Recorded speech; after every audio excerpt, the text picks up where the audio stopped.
દોસ્તો મારી કુછ જૂની મોજ ચેનલમાં આપનું સ્વાગત છે। આજના વિડીયોમાં આપણે વાત કરવાના છે કે આજે આ ગાયનો એક્સિડન્ટ થઈ ગયો। અરે દોસ્તો ગાયને કેટલી બધી ઈજા થઈ, કઈ રીતે એક્સિડન્ટ થયો અને મહેશભાઈને તો આજે ગાંઠનું ઓપરેશન કરાવવાનું છે।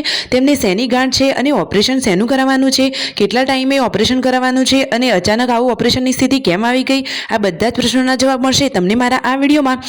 મારી ચેનલ ઉપર નવા હોય તો ચેનલને ફટાફટ લાઈક શેર એન્ડ સબસ્ક્રાઇબ કરી દો। Full video in the family blog channel દોસ્તો આવી ટૂંકી ટચોકડી લાઈવ લેટેસ્ટ એન્ડ ટ્રેન્ડિંગ માહિતી મેળવવા માટે મારી ચેનલને સબસ્ક્રાઇબ કરવાનું ભૂલતા જ નહીં। અને દોસ્તો બધા જ પ્રશ્નોના જવાબ મેળવવા માટે વિડીયોને અંત સુધી જોજો, જરાય પણ સ્કીપ કર્યા વગર વિડીયો જોશો તો જોવાની મજા જ પડી જશે। તો દોસ્તો તમને જણાવી દેવામાં આવે છે કે મહેશભાઈને પેટમાં થોડી પ્રોબ્લેમ હતી, તો તેઓ દવાખાને ગયા હતા, તો તેમને રિપોર્ટ કરાવવાના ગયા અને રસ્તામાં આવતા વેત જ તેમને જોયું તો આ શું થયું દોસ્તો, આ ગાય માતા કે જે ભગવાનનું રૂપ કહેવાય તેમનું તો આજે એક્સિડન્ટ થયું। એક ટ્રકવાળા ભાઈ કે જે આ ગાયને આ રીતે ઠોકી અને પછી જતા રહ્યા, તો દોસ્તો ગાયને કેટલી બધી ઈજા થઈ છે તમે તેને નિહાળી શકો છો। તમે જુઓ તો ખરા કે આપણને તો જોઈને જ હૃદય કંપી ઉઠે છે।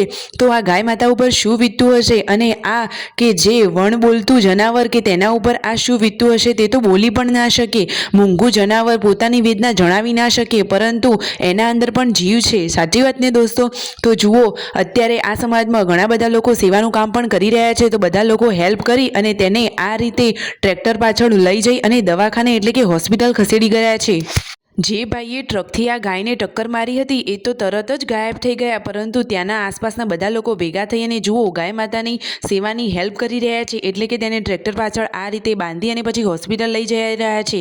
તો ફટોફટ આ ગાય માતાની સારું થઈ જાય એવી જ પ્રાર્થના। જુઓ તો ખરા કે આ મૂંગું જનાવર બોલી ના શકે, પરંતુ એને કેટલી વેદના થઈ રહી છે, ઘણું થાય પરંતુ તે સહન કરી રહી છે। ભગવાન આવા કપરા દુઃખ કોઈને ના આપે, સાચી વાત ને। અને મહેશભાઈએ પણ તેમાં ઘણી બધી હેલ્પ કરી, તેમનો પણ ફાળો રહ્યો। તો દોસ્તો ક્યારેય તમને પણ આવું ક્યાંય જોવા મળે તો હેલ્પ કરતા રહેજો, સાચી વાત ને, સેવાનું કામ તો બહુ જ સારું। દોસ્તો મહેશભાઈ તો જુઓ હોસ્પિટલ ગયા હતા, ત્યાં તેમની સોનોગ્રાફી થઈ રહી છે। હવે રિપોર્ટમાં શું આવે છે તેના ઉપરથી બધું ડિસાઇડ થશે। ફાઇનલી તેમની સોનોગ્રાફી કરાવી દીધી છે અને આ રહી તેમની રિપોર્ટની ફાઇલ।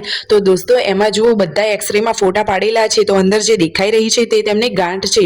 દોસ્તો ગાંઠ સામાન્ય છે, સાદી છે, પરંતુ ડોક્ટરે તેને ઓપરેશન કરવાનું કહ્યું છે, તો હવે તેમને ઓપરેશન તો કરાવવું જ પડશે। તેઓ ઘરે આવ્યા તો તેઓ જમવા માટે બેસતા હતા, પરંતુ જુઓ તો ખરા આ શું થયું, બધા ફાઇલ જોઈને ગભરાઈ ગયા અને બધા ચિંતામાં આવી ગયા કે હવે ઓપરેશન કરાવવું જ પડશે। પરંતુ દોસ્તો કોઈ વધારે ચિંતા જેવી વાત નથી, સાદી જ ગાંઠ છે, તો નોર્મલી ઓપરેશનથી તે દૂર થઈ જશે। તમને આ માહિતી સાચી ગમી હોય તો વિડીયોને લાઈક શેર એન્ડ સબસ્ક્રાઇબ કરી દેજો।